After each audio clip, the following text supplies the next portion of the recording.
Otherwise मैं तो अपनी तरफ से पूरा ये बता बैठा हूँ आपके चैनल के हवाले से भी कि हम वर्ल्ड कप की तरफ से जो है मुझे तो नाउम्मीदी लग रही है। और बस कल ये अपने मैचेस को बहाल करें, अच्छा खेलें और रैंकिंग बहाल करें। पर खलीज तो रहेगी ना कि एक कप्तान था, आपने उसको हटा दिया।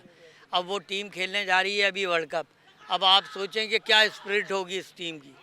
मुमकिन ही नहीं है, इन्होंने गलत किया है। बिस्मिल्लाहिर्रहमानिर्रहीम, अस्सलाम वालेकुम। अली सलमान जी टीवी के तमाम नाजरीन को जी स्पोर्ट्स में खुश आमदेद कहता है, जहाँ पीर से लेकर जुमेरात तक रोज़ाना रात 11:05 पर हम इस महफिल को सजाते हैं आपके लिए और बात करते हैं उस दिन खेले जाने वाले मैचेस या उस दिन से जुड़ी स्पोर्ट्स की खबरों के बारे में। अमूमन आप हमारे इंडोर स्टूडियो से शोज़ देखते हैं, लेकिन गाए बगाए हमारी कोशिश होती है कि हम ग्राउंड पर आएँ और ग्रास रूट स्पोर्ट्स के हवाले से भी आपको आगाह करते रहें। आज का हमारा ये स्पेशल शो है क्योंकि अगस्त पाकिस्तान का वो महीना है कि जहां पे पाकिस्तान 14 अगस्त को हमारे से वजूद में आया। 14 अगस्त को हम सब जो है यौम पाकिस्तान जो है और यौम आज़ादी जो है, जश्न आज़ादी पूरे जोश व खरोश के साथ मनाते हैं और पूरा मुल्क जो है वो सब्ज़ लाली झंडियों से, परचमों से सब्ज जाता है, सज जाता है और एक बहार सी यहाँ पर हमें नज़र आती है। यही वजह है कि इस आज़ादी के महीने में हम बात करेंगे पाकिस्तान के कौमी खेल हॉकी के हवाले से कि क्या वजह है कि पाकिस्तान का कौमी खेल हॉकी जो है, जिसका बड़ा सुनहरा एक माजी रहा था, दोबारा से जो है वो अपने पाँव पे खड़ा हो नहीं पा रहा और दोबारा से खेल फ्लरिश कर नहीं पा रहा। पाकिस्तान का कौमी खेल हॉकी, पाकिस्तान का क्या सुनहरा माजी था और फिर इस दरख्शा माजी को पाकिस्तान ने आहिस्ता आहिस्ता खो दिया।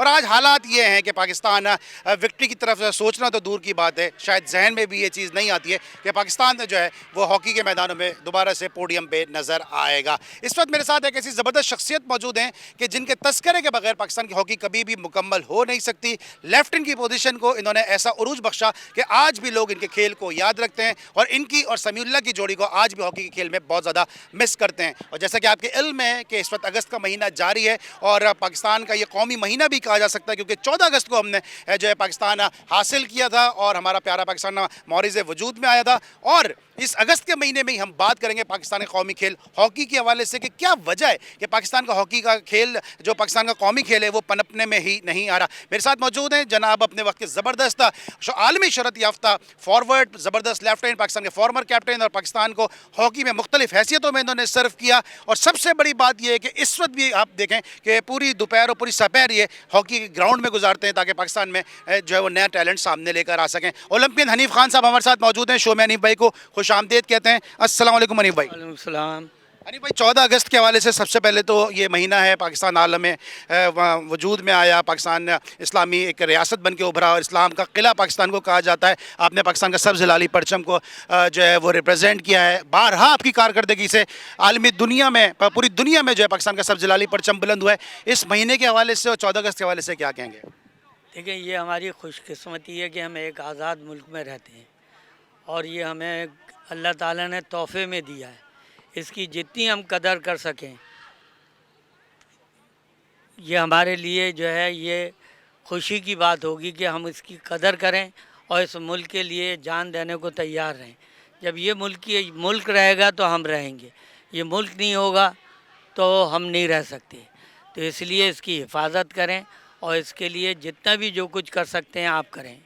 अरे भाई, इस वक्त भी मैं देख रहा हूँ कि अभी भी आपके अल्फाज भर्रार हैं इस प्यारे पाकिस्तान के हवाले से जब आप बात कर रहे हैं, लेकिन जब आपकी परफॉर्मेंस की वजह से, पाकिस्तान हॉकी की वजह से पूरी दुनिया में पाकिस्तान का सब्ज़ लाली परचम जब बुलंद होता था, उस वक्त क्या जज्बात और एहसासात होते थे?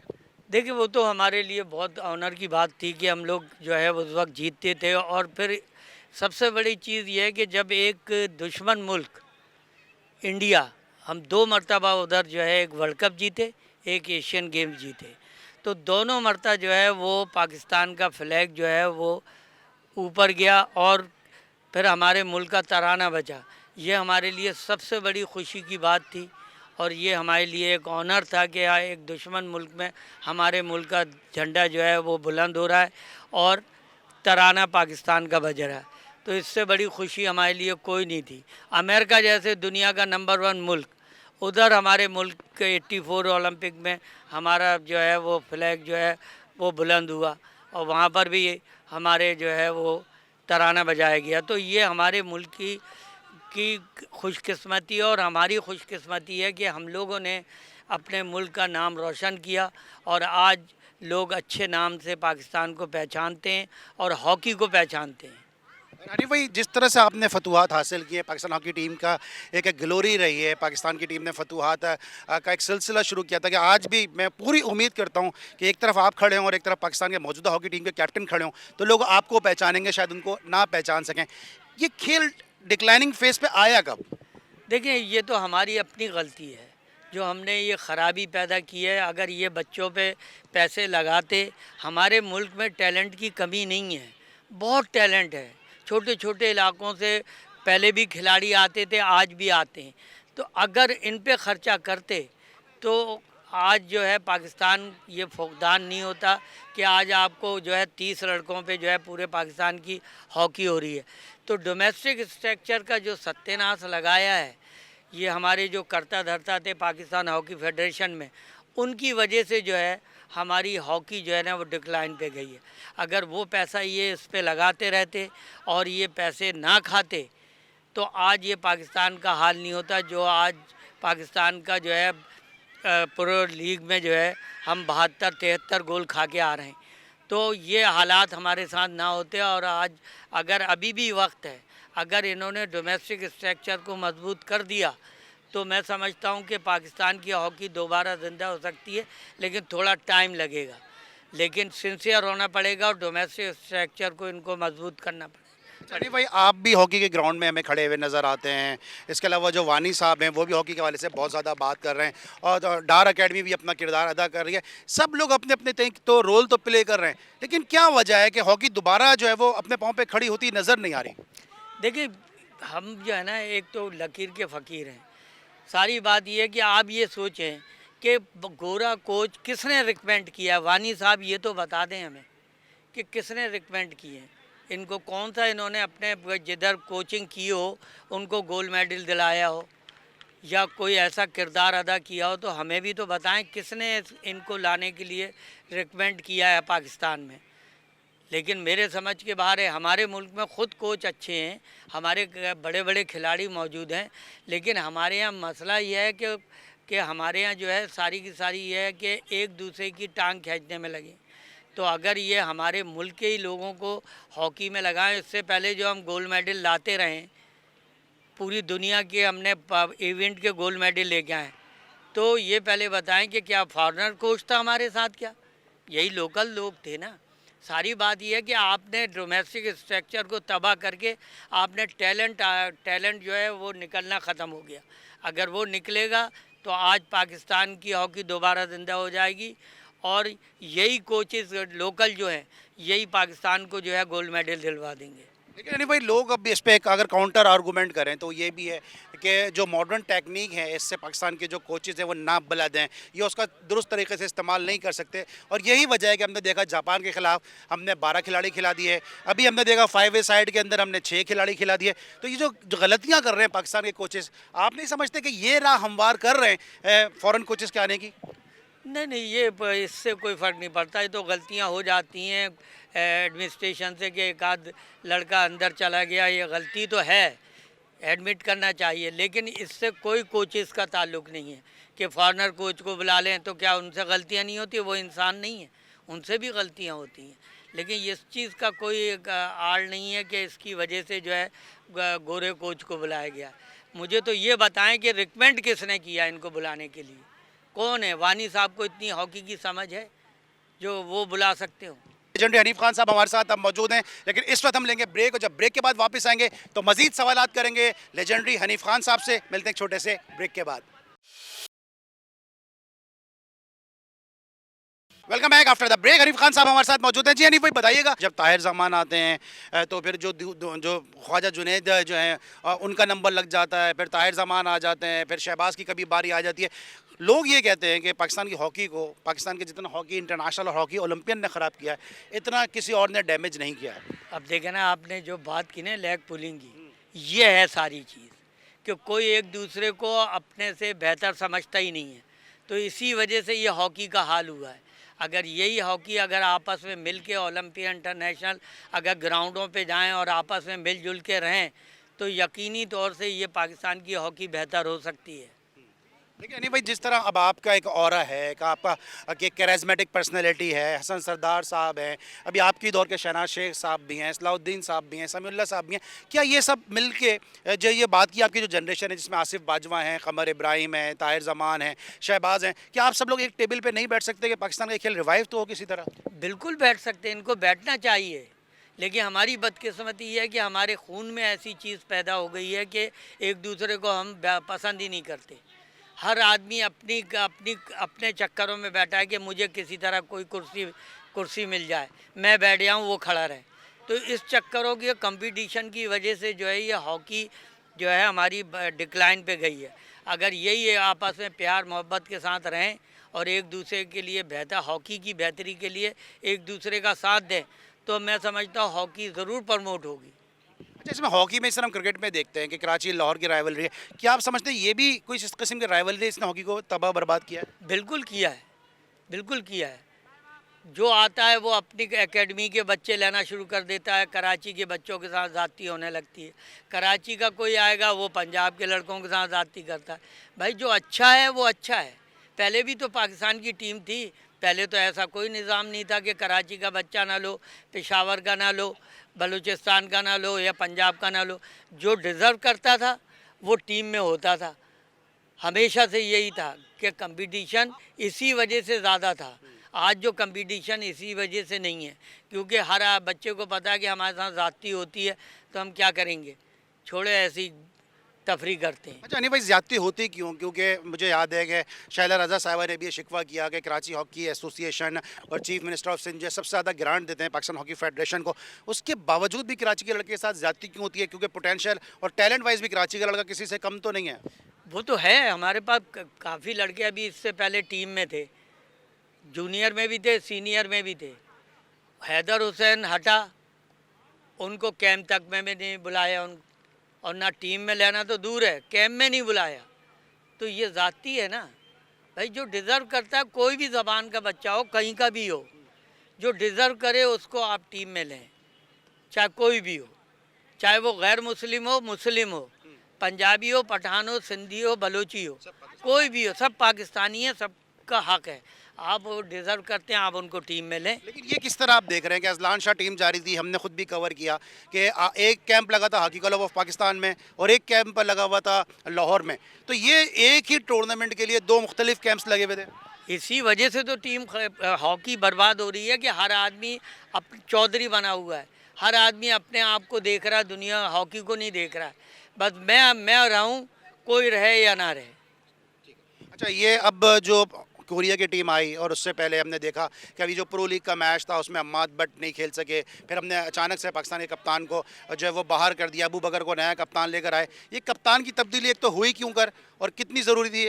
ये ज़रूरी नहीं था कप्तान चेंज करना, इन्होंने गलत किया है। कुछ भी है अंदर खलिश तो रहेगी ना कि एक कप्तान था, आपने उसको हटा दिया। अब वो टीम खेलने जा रही है अभी वर्ल्ड कप, अब आप सोचें कि क्या स्पिरिट होगी इस टीम की, मुमकिन ही नहीं है, इन्होंने गलत किया है। इसके पीछे रीज़न आपको क्या नज़र आता है कि अचानक से कप्तान को तब्दील करने का? हालांकि अम्माद बट एक ऐसे प्लेयर थे, मैंने खुद भी उनके इंटरव्यूज़ किए, उनका ये कहना था थोड़ा मुझे टाइम दें और मेरे यही लड़के जो हैं ये आपको दूसरे हनीफ खान, इस्लाउद्दीन, समीउल्लाह जैसी परफॉर्मेंस देते नज़र आएंगे। इतना विजनरी कप्तान था वो, इतना कॉन्फिडेंस था और लड़के भी उसके साथ नज़र आ रहे थे बज़ाहिर। रीज़न क्या समझते हैं? तो यही कह रहा हूँ ना कि रीज़न यही है कि वो स्ट्रेट फॉरवर्ड है, वो जो कहना होता है वो कह देता है। तो उसकी वजह से जो है वो बुराइयां पैदा हो गई हैं कि वो बोलता बहुत है, तो इस वजह से उसको हटा दिया। और फिर एक बहाना ये भी कर दिया कि प्रो लीग में उसकी टीम की कप्तानी जो थी सही नहीं थी, इसी वजह से वो प्रो लीग में इतने गोल खाएं। उसका क्या कसूर है? 11 लड़के खेलते हैं, एक आदमी की गलती से थोड़ी टीम हार जाती। इस तरह की बातें नहीं करना चाहिए। बहरहाल सही नहीं किया इन्होंने उसको हटा के। अच्छा, अब ये कोरिया की टीम आई और तवील अरसे के बाद कोई बायलैटरल सीरीज़ हो रही है, इस किस्म की सीरीज़ पाकिस्तान में हॉकी के रिवाइवल के लिए कितनी इंपॉर्टेंट है? देखिए ये सीरीज़ जो है ना मुझे पसंद नहीं आई, इसलिए कि एशिया की चौथे नंबर की टीम है। अगर आपने जाना था, आपको अगर टीम को प्रमोट करना था तो यूरोप का टूर करते। अब आप बताएं ओमान की क्या स्टैंडिंग है, वहाँ पर आपने टीम भेज दी, ओमान का क्या है? कुछ नहीं है। तो आपको अगर हॉकी प्रमोट करनी है तो यूरोप का टूर कराएं, वहाँ क्लबों से खेलें और वहाँ की नेशनल टीमों से खेलें, ठीक है ना। तो जब ही हॉकी प्रमोट होगी, ये ओमान से या कोरिया से नहीं होगी। लेकिन फिर एक एतराज़ ये भी हो जाता है, इतने फंड ही नहीं है पीएचएफ के पास। फंड जब कोचेज बाहर के आप रख सकते हैं, क्या फ्री में रखे हैं? उनको भी तो रखा, उनको फंड दे रहा हो ना, तो पाकिस्तान टीम के ऊपर खर्चा करते। अच्छा, जाते जाते कोई मैसेज अगर आप 14 अगस्त के हवाले से, पाकिस्तान हॉकी के हवाले से कोई देना चाहें, ये आपका कैमरा है और मैसेज। ठीक है जी, मैं तो एक ही दुआ करूंगा कि ये पाकिस्तान हमेशा कायम रहे और हमारी पहचान पाकिस्तान से है और हॉकी की भी पहचान पाकिस्तान से है। पाकिस्तान जिंदाबाद।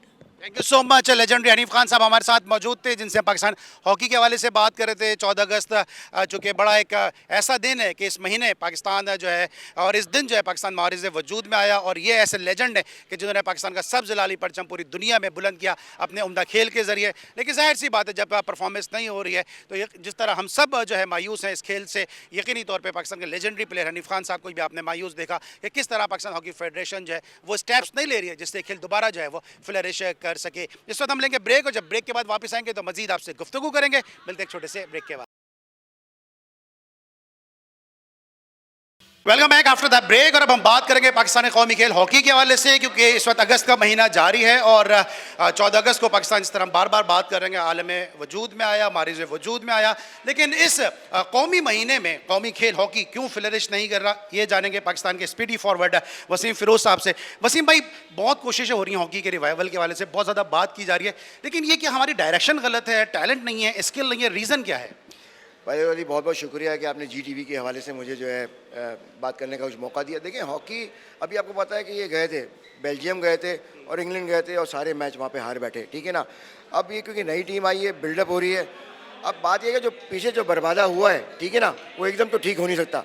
अब जो टीम अभी वर्ल्ड कप पर जाएगी, मैं तो यही बोलूँगा कि देखें जी, वहाँ पर हम अपनी रैंकिंग को बहाल करेंगे, जीत को ना देखें और रैंकिंग को देखें। रैंकिंग अच्छी होगी तो आप कम से कम जो है लड़कों को एक मौका मिल रहा है वर्ल्ड कप में जाने का। इस टीम से उम्मीद ना रखें, बस रैंकिंग की बहाल करेंगे, रैंकिंग अच्छा हो। और कोशिश यही है कि भाई टीम अच्छी से अटैकिंग टीम जैसे खेलती है, 4 क्वार्टर डिफरेंट क्वार्टर हैं, उसको ये स्टडी होकर खेलेंगे तो इंशाल्लाह इनको विक्ट्री मिलेगी। अदरवाइज़ मैं तो अपनी तरफ से पूरा ये बता बैठा हूँ आपके चैनल के हवाले से भी कि हम वर्ल्ड कप की तरफ से जो है मुझे तो नाउम्मीदी लग रही है और बस कल ये अपने मैचेस को बहाल करें, अच्छा खेलें और रैंकिंग बहाल करें। एक दफ़ा फिर ये तनकीद की जा रही है कि फॉरेन कोचेस पाकिस्तान हॉकी में नहीं होने चाहिए, लेकिन काउंटर क्वेश्चन मैं हनीफ खान साहब से भी किया कि जब आपके लोकल कोचेज़ हैं वो 11 की जगह 12 ग्राउंड में उतार रहे हैं, 5 साइड में 6 खिलाड़ी उतार रहे हैं, तो फिर तो तनकीद बनती है ना कि हमारे कोचेज़ जो हैं वो टेक्निकली इतने साउंड नहीं हैं, इतने ज़्यादा मॉडिफाइड नहीं है, गैजेट्स इतना यूज़ नहीं कर सकते हैं। नहीं देखें ना, अभी आपने ख्वाहिश जुनैद को भेजा, पहले चांस दे चुके हैं, आपके पास बहुत सारे कोचेज़ मौजूद हैं। अभी एयाज महमूद भी अंदर है, नासिर अली भी अंदर है, हनीफ खान साहब अंदर हैं, ठीक है ना। इनको बुलाया जाए, खिदमत दी जाए। देखें, बात ये कि अब वो जो आबा का आबा बिगड़ा है, ठीक है ना, उसको तो एकदम तो आप ठीक नहीं कर सकते ओवरनाइट। आपको ठीक करने के लिए कम से कम 5 से 8 साल चाहिए ठीक करने में। आपकी जब तक एकेडमी नीचे देखें, आपका घर बना है नहीं, बुनियादें आपकी मजबूत नहीं है और आप जीतने चले हो, आप घर में जाने चले हो, भाई आपको सबसे पहले अपना सिस्टम बनाना पड़ेगा, ठीक है, डोमेस्टिक सर्कल को जिंदा रखने का। आप जो है इतना आपने 40-45 करोड़ रुपये दे दिए प्रो लीग के लिए, रिजल्ट आपका ज़ीरो है, रिजल्ट ज़ीरो है आपका। आपको अच्छे करने के लिए कम से कम अच्छी सोचें रखनी पड़ेंगी, पॉजिटिव लोगों को लेकर आना पड़ेगा जो ग्राउंड में मौजूद होते हैं। घर में बैठ के सियासत खेल के आप सीधा फेडरेशन में आते हो और आके आप जो है फिर नॉन टेक्निकल लोगों को आपने अंदर डाल दिया है। क्या ये जुल्म हो रहा है? हॉकी हमारा कौमी खेल है, हमारा पैशन है। मैं तो ये प्राइम मिनिस्टर से आपके चैनल के हवाले से अपील करता हूँ कि अच्छे लोगों को लेकर आए जो साउंड है, जो हॉकी को बेहतर करें। इस तरह से हॉकी आपकी कभी नहीं उठेगी, मना इस पर ढोक लगा दे, बैंड लगा दें और मुल्क के अंदर हॉकी कराएं आप। कोरिया की जो सीरीज़ हो रही है, इससे क्या उम्मीद है पाकिस्तान के में हॉकी फ्लरिश करेगी? देखिए, कोरिया तो आपकी एशिया में है, ठीक है ना, उसने 4-5वें नंबर की टीम खेलती है वो, ठीक है ना। आप इससे खेल के क्या एक्सपीरियंस हासिल करेंगे मुझे बताएं। अभी आप यूरोप गए थे, जो आपको मार पड़ी है, आपको पता है वहाँ पे अली कि वहाँ पे उन्होंने सेकंड स्ट्रेंथ खिलाई है अपने जूनियर के खिला के पाकिस्तान को 8-8 गोल मारे, ठीक है। आपको अभी बिल्डअप करने के लिए मैं फिर वही बोलूँगा कि आपको टाइम चाहिए। आप ये जोड़ तोड़ ना करें, एक कोच निकाला, दूसरा कोच निकाला, तीसरा आया, फिर आप अपना सिस्टम तो बिल्डअप करो। आपका सिस्टम ही नहीं है। जब सिस्टम बिल्डअप नहीं होगा पूरे पाकिस्तान में तो हॉकी कैसे होगी? पहले आपका ये शहर है कराची, जहाँ से बिग डाउनटाउन है, जहाँ से बड़े बड़े नाम निकलते थे, आपने उसको निगलेक्ट कर दिया है। आप यहाँ से बच्चे ही नहीं लेते हो। कोई सिंध से बच्चा निकाले यहाँ से तो बच्चा आगे प्रवास करेगा। कैंप में ले लो, कम से कम कैंप में भी कोई लड़का नहीं है। इस्लाउद्दीन साहब इस वक्त अंदर हैं, ठीक है ना, फेडरेशन में एडवाइज़र हैं। आपको चाहिए उनकी अकेडमी से अपने खुद दिलवाएं, वो हनीफ खान अकेडमी से दिलवाएं, फिर जाके बच्चे वो खेलेंगे, एक्सपीरियंस हासिल होगा, फिर जाके वो पाकिस्तान की सतह पर जाएंगे। क्या लगता है कराची लाहौर की राइवलरी चल रही है? बिल्कुल ऐसे ही है, बिल्कुल ये चल रहा है। आपने जो आपको बिल्कुल नॉलेज है इसकी। देखें, जब तक आप चारों सुबह को नहीं लेंगे, हाँ, और एक हंटिंग नहीं करेंगे पूरे पाकिस्तान में, जब तक प्लेयर निकल के नहीं आएगा। ये 40 प्लेयरों में टीम घूम रही है, इसमें से पूरे पाकिस्तान में अगर आप स्कूल लेवल से, ग्रास लेवल से अच्छा करेंगे, उसको तो पहले तरजीह दें। जब आप उसको तरजीह देंगे तो फिर प्लेयर निकल के ऊपर आएगा। हॉकी बेहतर कैसे होगी, क्विकली? हॉकी बेहतर जब होगी जब आपका सिस्टम अच्छा होगा, सियासी लोग अंदर नहीं आएंगे। जब तक ये चलता रहेगा, ठीक है ना, म्यूजिकल चेयर, आपकी हॉकी टीम अच्छी नहीं आएगी। जाते जाते आप पाकिस्तान के लेजेंडरी प्लेयर हैं और आज भी आपका नाम, जब भी लेफ्ट आउट की बात होती है, समीउल्लाह साहब के बाद अगर किसी का नाम आता है, वसीम फिरोज साहब का नाम आता है, 14 अगस्त के हवाले से कोई मैसेज देना चाहें? बस ये 14 अगस्त जो है, हमने, जाहिर सी बात है, हमने अपना पाकिस्तान बनाया, ठीक है ना, इस पे दिल भी कुर्बान, जान भी कुर्बान। तो मैं यही बोलूँगा, भरपूर बनाएं 14 अगस्त, और घरों से निकलें, जैसे झंडे लेते हैं, झंडे अपनी छतों पे लहराते हैं, इससे बनाएं और भरपूर बनाएं। पाकिस्तान जिंदाबाद। पाकिस्तान जिंदाबाद। लेकिन बहुत कम लोगों को ये बात मालूम है कि वसीम फिरोज साहब हॉकी के तो लेजेंडरी प्लेयर हैं ही हैं, लेकिन म्यूजिक इनकी घुट्टी में पड़ा हुआ है। इनके वालिद साहब पाकिस्तान की फिल्म इंडस्ट्री के बहुत ज़बरदस्त म्यूजिशियन थे, मौसीकार थे, लेकिन अगर 14 अगस्त के वाले से कोई सॉन्ग इनसे ना सुना जाए तो बड़ी ये ज्यादती हो जाएगी। जाते जाते मुझे वसीम भाई कोई कौमी नेशनल सॉन्ग अपना एक है मेहदी साहब का, ए वतन प्यारे वतन, पाक वतन, पाक वतन, ए मेरे प्यारे वतन। ए मेरे प्यारे वतन, लेजेंडरी वसीम फिरोज साहब का मैसेज आपने सुना। वसीम फिरोज साहब ने मैसेज दिया अपने प्यारे वतन पाकिस्तान के लिए। नाज़रीन, ये हमारा स्पेशल शो था जिसमें हमने ना सिर्फ क्रिकेट के लेजेंड से बात की, बल्कि साथ साथ हॉकी के लेजेंड्स की गुफ्तगू भी आपको सुनवाई कि पाकिस्तान में स्पोर्ट्स इस वक्त क्यों डिक्लाइनिंग फेज में है, और पाकिस्तान के जो लेजेंडरी स्पोर्ट्स के चैंपियन प्लेयर हैं, जिन्होंने पाकिस्तान का सब जलाली परचम पूरी दुनिया में अपनी परफॉर्मेंस से बुलंद किया, पाकिस्तान का नाम रोशन किया, वो इस खेल को लेकर किस तरह से सोच रहे हैं। इस वक्त मेरे साथ जो शख्सियत मौजूद है, ये भी अपनी फील्ड के उस्ताद हैं, गुलफराज भाई, जो कराची हॉकी के हवाले से बहुत इन्होंने काम किया और कई दिहाइयों से जो है वो स्पोर्ट्स और बिलखुसूस हॉकी के हवाले से काम कर रहे हैं। बल्कि एक वक्त तो मुझे याद है ऐसा भी आया कि जब इंटरिम सेक्रेटरी कराची रीजन की जरूरत पड़ी तो secretary Karachi city cricket association भी इनकी दयानतदारी और शफाफियत की वजह से जो इनको, बल्कि चेयरमैन इनको जो है वो बनाया गया। तो गुलफराज भाई, सबसे पहले आपको शो में खुशामदीद कहते हैं। ये ऐसा बयाबान था जहाँ पे अभी हैदर भाई भी बात कर रहे थे, शादियाँ भी होती थी, और ख़ुद बल्कि मैं बताता चलूँगा मेरा अपना वलीमा भी इसी जगह पे हुआ है, तो इस तरह का यहाँ पे माहौल था। तो अब इसको इतना स्पोर्ट्स कॉम्प्लेक्स में तब्दील किया गया है। आप अब बाय बर्थ में कहूँगा स्पोर्ट्समैन है, कितनी खुशी फील कर रहे हैं? देखिए, बात ये कि there is a will there is a way. हम सब ने मिलकर ये सोचा कि एक एमिनिटी प्लाट है जो एक सरकारी प्लाट है और वो हमारी तहवील में दिया गया, तो हम यहाँ पर कुछ ऐसा करके दिखाएं कि लोगों को नज़र आए। तो अल्हम्दुलिल्लाह हॉकी ग्राउंड आपने देखा, उसकी डेवलपमेंट, ये जो रूम्स बन रहे हैं, फिर हम यहाँ ये लीजेंड एरिना लेके आए और आज यूनुस खान साहब के साथ MOU साइन हुआ है। तो मैं समझता हूँ कि असल मकसद ये KHA स्पोर्ट्स कम्प्लेक्स है। तो आज KHA स्पोर्ट्स कम्प्लेक्स की आखिरी भी हमने जो ईंट है वो रखी है, और हम उम्मीद करते हैं कि शहर के लोग जो इस शहर से मोहब्बत करते हैं वो KHA से मोहब्बत करेंगे और कराची हॉकी एसोसिएशन को सपोर्ट करेंगे, हैदर को सपोर्ट करेंगे, इम्तियाज़ अली शाह को सपोर्ट करेंगे, हनीफ खान को सपोर्ट करेंगे और हमारी पूरी टीम को सपोर्ट करेंगे। इंशाअल्लाह ताला आज आज़ादी के हवाले से तकरीबात शुरू होंगी। तो ये आज हमारे पास ये इस मौके पर तमाम लोग मौजूद थे और यहाँ नारे लगे पाकिस्तान जिंदाबाद के। तो मैं यही कहूँगा कि हमारा मुल्क है तो हम हैं, पाकिस्तान जिंदाबाद, कराची हॉकी एसोसिएशन पाइंदाबाद। बिल्कुल, पाकिस्तान जिंदाबाद। और हमारी आज की ये कोशिश और काविश आपको कैसी लगी? आपकी आरा, आपके फीडबैक का इंतजार रहेगा। अली सलमान को इजाजत दीजिए, अपना बहुत ख्याल रखिए, अल्लाह हाफ़िज़।